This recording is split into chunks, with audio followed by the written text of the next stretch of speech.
ফিকার মজলিস, যেখানে বসে মাসআলা শেখা হয়, কোরআন শেখা হয়, হাদিস শেখা হয়, যেখানে বসে আখিরাতের কথা আলোচনা করা হয়, আল্লাহ রাসূল বলেন সে জায়গাগুলো, সেই মজলিসগুলোতে বসা 60 বছর নফল ইবাদতের চাইতে উত্তম। দুনিয়ার এক একটা সেকেন্ডের, এক একটা মিনিটের কত দাম!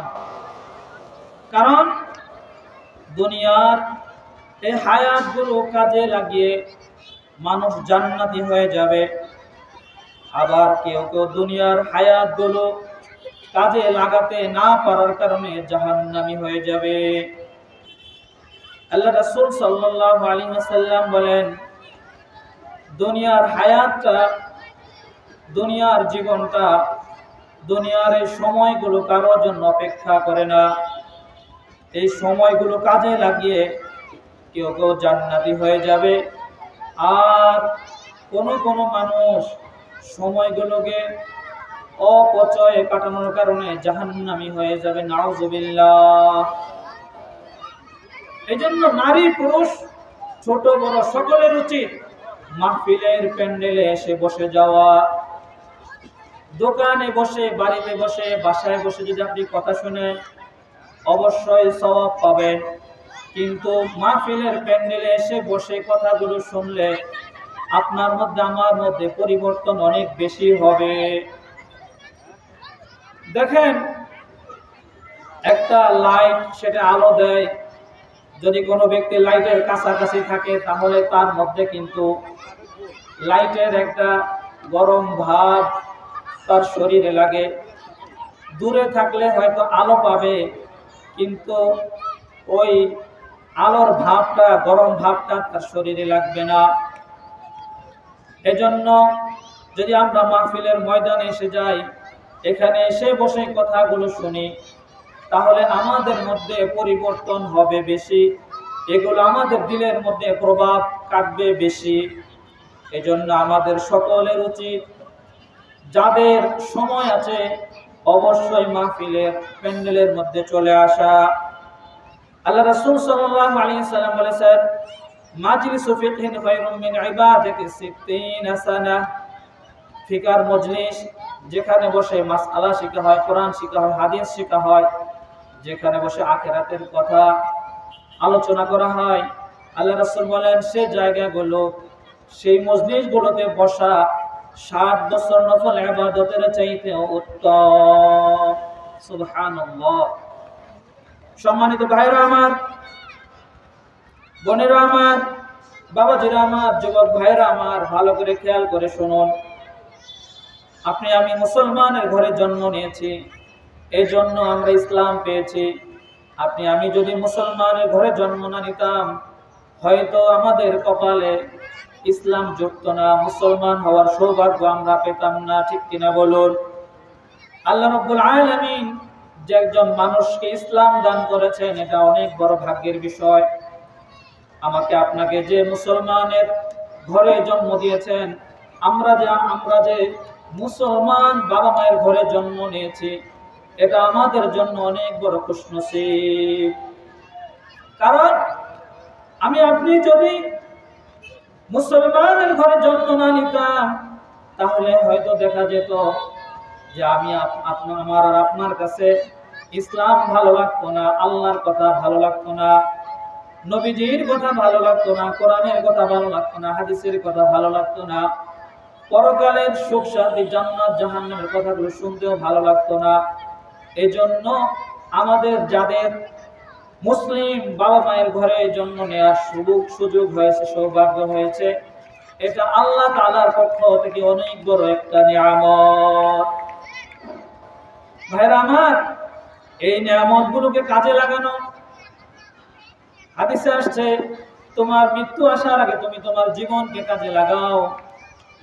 এটা যেহেতু একটা মাদ্রাসার মাহফিল, এই যে মাদ্রাসাটা হয়েছে, আপনাদের সন্তানদেরকে আপনারা মাদ্রাসায় দিয়েছেন, আপনার সন্তান কোরআন শিখতেছে, এই মাদ্রাসার উপলক্ষে আজকের মাহফিল।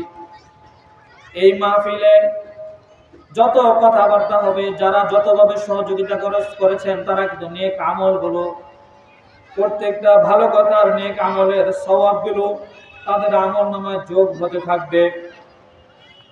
আমরা যারা আমাদের সন্তানদেরকে মাদ্রাসায় ভর্তি করতে পেরেছি, এটাও একটা সৌভাগ্যের বিষয়। কারণ সন্তান যদি নেককার হয়, আপনার আমার দুনিয়া এবং আখিরাত সুন্দর হবে, ঠিক কিনা বলুন?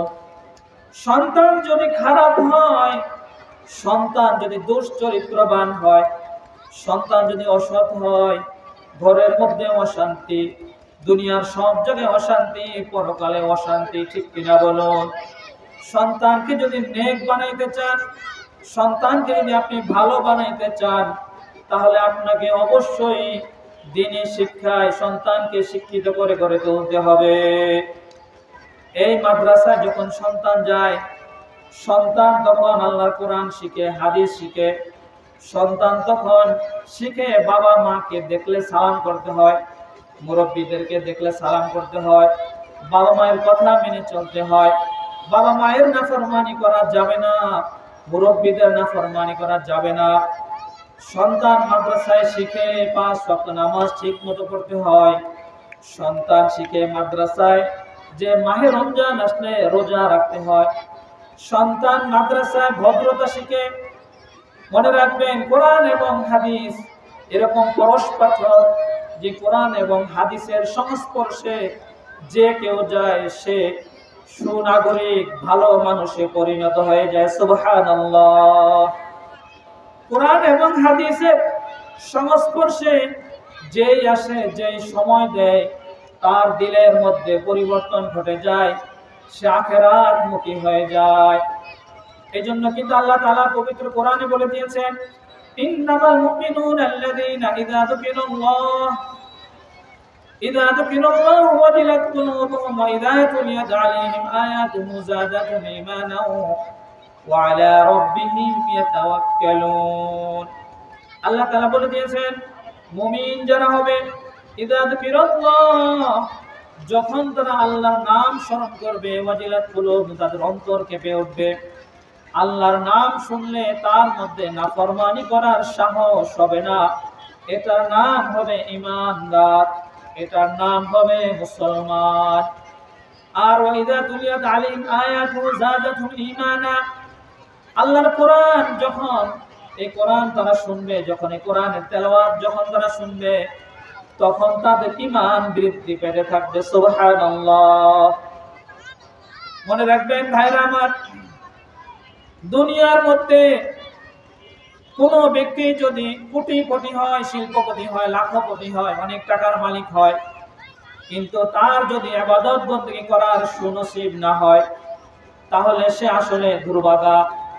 দুনিয়ার মধ্যে কোনো মানুষ দেখা গেল সে আসলে কোনো সামাজিকভাবে তেমন প্রতিষ্ঠিত হতে পারে নাই, কিন্তু সে খাঁটি ইমানদার, খাঁটি নামাজি, সে সৎ পথে চলে, হালাল খায়, সে কোরআন শুনে, কোরআন অনুযায়ী জীবন যাপন করে, নিজে নামাজ পড়ে, সন্তানকে নামাজ পড়ায় এবং তার পরিবার পরিজন আত্মীয়স্বজন সকলকে নামাজের জন্য আদেশ করে, সকলকে নামাজি বানানোর জন্য চেষ্টা করে। সে ব্যক্তি কখনো হারাম খায় না, মিথ্যা কথা বলে না, সুদ ঘুষ জেনা ব্যভিচার মাদকের কাছে যায় না। এরকম যিনি হবেন, তিনি হবেন সত্যিকার অর্থে সফল মানুষ। আল্লাহ তাআলা যেমন কোরআনে বলেছেন, قد أفلح من تزكى, সফল ওই ব্যক্তি যে নিজেকে পবিত্র করে। সুবহানাল্লাহ। আপনি আমি যদি আমাদেরকে নিজেদেরকে পবিত্র করতে পারি, তাহলে আল্লাহ বলছেন আমরা সফল।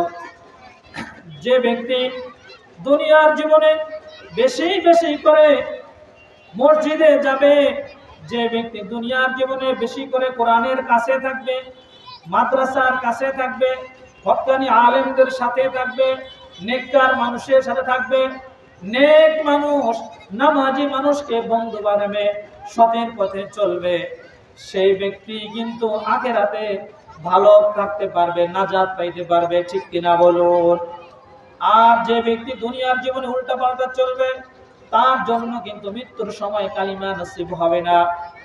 কারণ দেখা গেছে সব সময় গুনাহের কাজ করে আসছে, যখন মৃত্যুর সময় হবে, মৃত্যুর সময়, মুসলমানের মৃত্যুর সময় কিন্তু তার পাশে বসে বসে কালিমা তৈয়্যিবা তালকিন করতে হয়, বলতে হয় লা ইলাহা ইল্লাল্লাহ, লা ইলাহা ইল্লাল্লাহ, লা ইলাহা ইল্লাল্লাহ, লা ইলাহা ইল্লাল্লাহ। এই কালিমার তালকিন মুসলমানের পাশে বসে বসে করতে হয়। পাশের লোকজন বসে বসে এই কালিমা পড়তে থাকবে। এই কালিমা যখন পড়বে, মৃত ব্যক্তি শুনে শুনে, পাশের লোকজনদের থেকে শুনে শুনে সেও পড়বে লা ইলাহা ইল্লাল্লাহু মুহাম্মাদুর রাসূলুল্লাহ। যখন এরকম পড়বে, তখন সে মৃত্যুর আগে আগে যদি কারো নসিবে কালিমা তৈবা করার মতো শক্তি কারো হয়ে যায়, কারো নসিব হয়ে যায়, তৌফিক হয়ে যায়, তাহলে তার মৃত্যুটা আশা করা যায় ঈমানি মৃত্যু। এটা হবে তার জন্য একটা খুশনসিব। সুবহানাল্লাহ।